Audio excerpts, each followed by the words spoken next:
हिंदू देवता हत्यारे हैं। हिंदू देवताओं ने कई निर्दोष लोगों को मार डाला।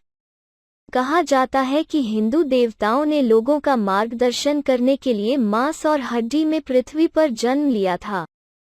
एक देवता भद्दे काम में लगे थे, अन्य 1 दशक से अधिक समय से अपनी पत्नी को वापस पाने में लगे हुए थे। मैं वास्तव में नहीं जानता कि उन्होंने मानवता के लिए क्या संदेश छोड़ा।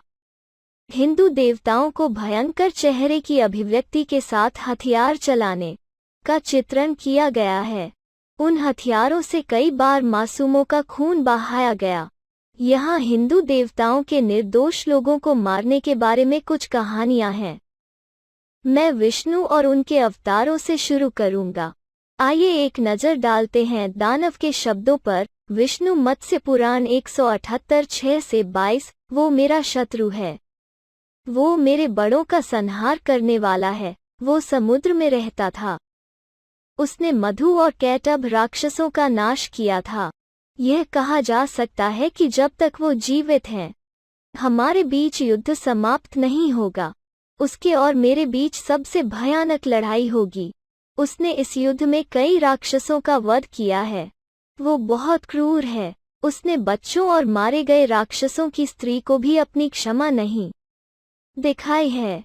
वो बेशर्म है। वो विष्णु है। वो देवताओं का स्वर्ग है। वो सेसा सर्प पर सोता है। अवध का अनुवाद तालुकदार BD द्वारा संपादित। बसु कृष्ण ने एक धोबी का सिर्फ इसलिए सिर काट दिया क्योंकि उसने उसे कपड़े देने से मना कर दिया और अशिष्टता से बोला। श्रीमद्भागवत में 1:4-1-3-6-37। मूर्खों, यहाँ से जल्दी निकल जाओ। अगर जिंदा रहना है तो ऐसे भीख मत मांगो।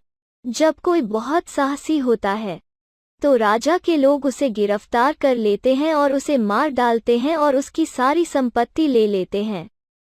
धोबी ने इस प्रकार निर्लज्जता से बात की। देवकी का पुत्र क्रोधित हो गया और फिर केवल अपनी उंगलियों से उसने उस व्यक्ति के सिर को उसके शरीर से अलग कर दिया। अनुवाद स्वामी प्रभुपाद। धोबी का वध ब्रह्मवैवर्त पुराण। कृष्ण जन्म खंड 132-62 में संक्षेपित है और अग्नि पुराण 12-23 में भी उल्लेख किया गया है। कृष्ण और बलराम ने मथुरा शहर का दौरा किया था और एक धोबी वहां से गुजर रहा था, तो उन्होंने उससे राजा के कुछ वस्त्र मांगे। धोबी की बातों से ऐसा प्रतीत होता है कि उसने कृष्ण और बलराम को पथिक माना था, इसलिए उसने साफ तौर पर उन्हें कपड़े देने से मना कर दिया। यह कहानी उन अपराधों की तरह ही है जो हम पढ़ते हैं जहां चोर लोगों को उनकी संपत्ति लेने के लिए मारते हैं। धोबी का सिर काटने के बाद कृष्ण और बलराम ने कपड़े लिए। राम ने शंबुक नाम के एक शूद्र का सिर काट दिया क्योंकि वो शूद्र तपस्या कर रहा था जिसमें कुछ वैदिक मंत्र शामिल हो सकते थे। वाल्मीकि की रामायण उत्तरकांड 7:75-76।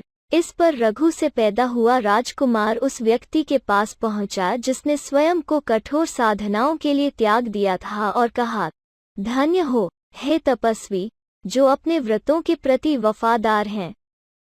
तू किस जाति से निकला है? तू जो वैराग्य में वृद्ध हो गया है और वीरता में स्थापित है। मुझे इस मामले में दिलचस्पी है। मैं दशरथ के पुत्र राम। आपकी दृष्टि में क्या उद्देश्य है? स्वर्ग है या कोई अन्य वस्तु? इस कठिन तपस्या से आप क्या वरदान चाहते हैं? हे तपस्वी, मैं जानना चाहता हूँ कि आप इन तपस्याओं को करने में क्या चाहते हैं। समृद्धि आप में शामिल हो सकता है। क्या तुम ब्राह्मण हो? क्या आप अजेय क्षत्रिय हैं? क्या आप वैश्य हैं, तीसरी जाति में से एक हैं, या आप शूद्र हैं? मुझे सच्चाई से उत्तर दो। अविनाशी कारनामों के राम के वचनों को सुनकर उस तपस्वी का सिर अभी भी नीचे की ओर लटक रहा था। उसने उत्तर दिया, हे राम, मैं एक शूद्र गठबंधन से पैदा हुआ था और मैं इस कठोर तपस्या को प्राप्त करने के लिए कर रहा हूँ। इस शरीर में भगवान की स्थिति। मैं झूठ नहीं बोल रहा हूँ। हे राम, मैं आकाशीय क्षेत्र को प्राप्त करना चाहता हूँ। जान लो कि मैं शूद्र हूँ और मेरा नाम शंबुक का है। जब वो बोल ही रहा था, राघव ने अपनी म्यान से अपनी चमकदार और स्टेनलेस तलवार खींचकर उसका सिर काट दिया। शूद्र मारे जाने के बाद अग्नि के अनुयायियों के साथ सभी देवताओं और उनके नेताओं ने चिल्लाया, अच्छा किया, बहुत बढ़िया। राम को स्तुति से अभिभूत कर दिया और दिव्य सुगंध के आकाशीय फूलों की वर्षा चारों ओर से हो गई, वायु द्वारा बिखरी हुई। अनुवाद हरि प्रसाद शास्त्री।